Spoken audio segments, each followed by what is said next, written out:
Hey everybody, good evening. So my name is Andrew Young and I wanted to make a quick video tonight talking about a concert I just got in the door from in Bristow, Virginia tonight, Jiffy Lube Live. This was the Revolution 3 tour featuring the Cult, Bush, and Stone Temple Pilots.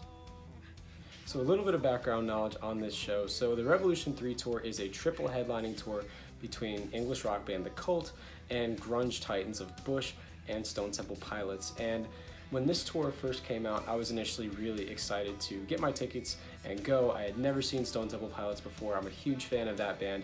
I've seen Bush 2 times, and I hadn't really heard about The Cult, but my father is a huge fan of The Cult, and so hearing upon the announcement of this tour, I was really excited to go check it out, to see one of my favorite bands from my childhood ultimately come to life and see their music come to life and all the memories associated with them, and ultimately find a Bush set again that I really enjoyed the first 2 times that I saw them. Now, obviously, there were a few hang-ups with this show. The main one being that the original vocalist for Stone Temple Pilots is both no longer in the band and he is dead. So, filling his place, or doing the best job he can filling his place, is Jeff Goot, a former competitor on the X Factor who was recruited by Stone Temple Pilots, joined the band 2 years ago. They just released their first album together, which is a self-titled Stone Temple Pilots White Album. So this is a tour for that album. And I was really excited to see how Jeff Goot would kind of get into the fold with this band, kind of work with not only the deep cuts, but all the hit songs that this band has encompassed over these 20 years as a popular rock and grunge act. And I was actually blown away. I thought Stone Temple Pilots firstly was phenomenal. They really kind of took me aback as to how much I enjoyed their set and how surprised I was about how tight everything was and how energetic everything was, even as Stone Temple Pilots has amassed a career of over 25 plus years. Jeff Goot found a way to almost channel Scott Weiland in both his stage appearance, the way he moved on stage, and his vocals. He sounded almost just like the original version of Scott Weiland, and honestly, after seeing this show, it really kind of cemented my feeling that Jeff Goot was the perfect replacement for Scott Weiland if there's ever such a thing. The way he confidently goes around on stage, the way he sings these songs, does them justice, and innovates the Stone Temple Pilots sound to a sound of 2018, of a sound ambitious for the future, I thought was incredible. And to see these songs be done justice the way they were done, the hit songs, and for the popular songs now that they've just put out to be put out and garner some kind of excitement, was really cool, really inspiring, and ultimately I think this band has, in a genius fashion, reinvented itself for not only success now, but lasting success going into rock's future. So as you guys can tell, I'm a huge STP fan, and they were the main reason I really went to this show, but The Cult and Bush were also 2 phenomenal acts. This show, what I loved about it was that it was just straight up rock and roll from 7:30 p.m. all the way until 11 at night. It wasn't this super kind of pseudo metal concert. It wasn't an indie concert. It wasn't indie rock. It was straight up rock and roll for 3 hours, and this was something that I really kind of needed after going to a bunch of different shows that mix genres between, borderline heavy metal hard rock shows, between indie rock and rock shows. This was just something I kind of needed, something a refresher, something to get back to my roots and ultimately pay tribute to the bands that I grew up with listening to, bands like Bush, some Stone Temple Pilots, 3 Days Grace, all these bands like that.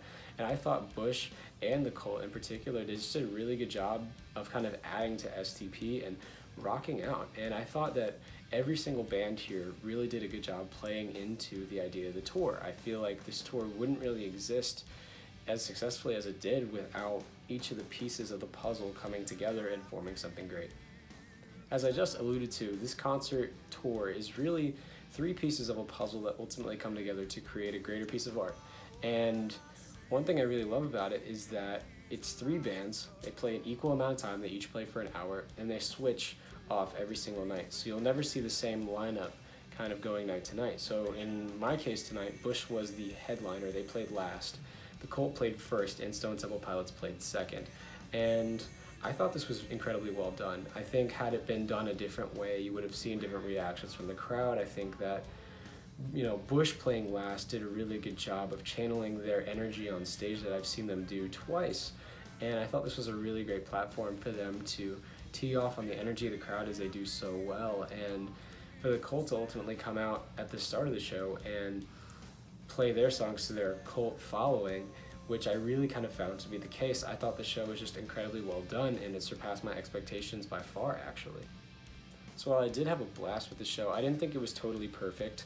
I think that, like I said, the tri-headlining nature of the show kind of made for different receptions between members of the audiences.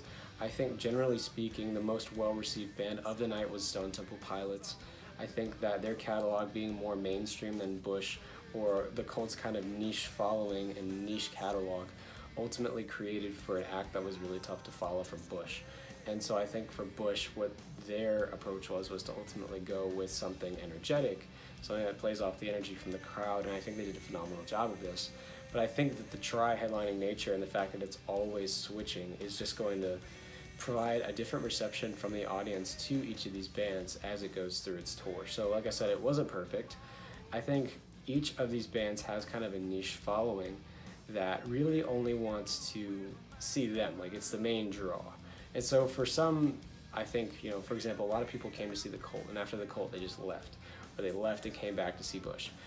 There were some people I know that hung outside the amphitheater and just waited until Bush came on to come inside. I know people that stayed until after Stone Temple Pilots and then they just jetted out. So I think that's kind of a crapshoot in terms of, with 3 bands on the bill, people are just going to naturally gravitate toward 1 or 2, and you might just have one that's left out. And while that is kind of a crappy situation with people leaving, I thought that ultimately the way the tri-headlining nature was, the way it always switches, I thought it kind of facilitated everybody to ultimately at least check out another band, check out something they're not used to, and ultimately see if it's something they can like. As I just said, I've seen Bush now 3 times, and I think that every single time they've really kind of proven to be a consistent band that always puts on a good live show. Gavin Rossdale is a great frontman, and every time I see them, he interacts with the crowd beautifully. He works them kind of like a conductor works an orchestra, and it's really cool to kind of see him play off the energy of the crowd that it presents him. And one thing about Bush is that, like I said, they're consistent and they always bring a really great energy, whether it be an opening band as I saw them the first time, as a headliner like I saw them the second time, or as a tri-headliner as I saw them this time. I think every time they adjust to what they do it well. They serve their role very well, and I think they're always a consistent act that you can always count on to put a good show on. I'd say for Bush, having seen them 3 times, I think they do a better job when they play a shorter set and they mostly stick with the hits. I think as Bush dives deeper into the deep cuts, they kind of lose an audience a bit. So I like that tonight they only played 10 songs, like A Machine Head, The Sound of Winter, Glycerin, Come Down, and it just really kind of allowed the audience to stay hooked because they had all those hits to really kind of relate to. So I really kind of wanted to keep this thing short, but this concert was a blast. I really enjoyed it. It wasn't my concert of the summer. It wasn't the best concert I've been to all year, but it was something I needed in just 3 hours of rock and roll, as it should be. People coming to a show, appreciating music from the 80s, the 90s, Bush's new music from the 2000s, and it's just really kind of cool to see how everybody, despite maybe liking one band or maybe liking 2, everybody kind of came together, checked out different acts, and I thought this tour was incredibly well done. Personally, I think in the past, I've been against this whole co-headline, tri-headline nature. I've always preferred to see an opening band, an undercard, and then a headliner.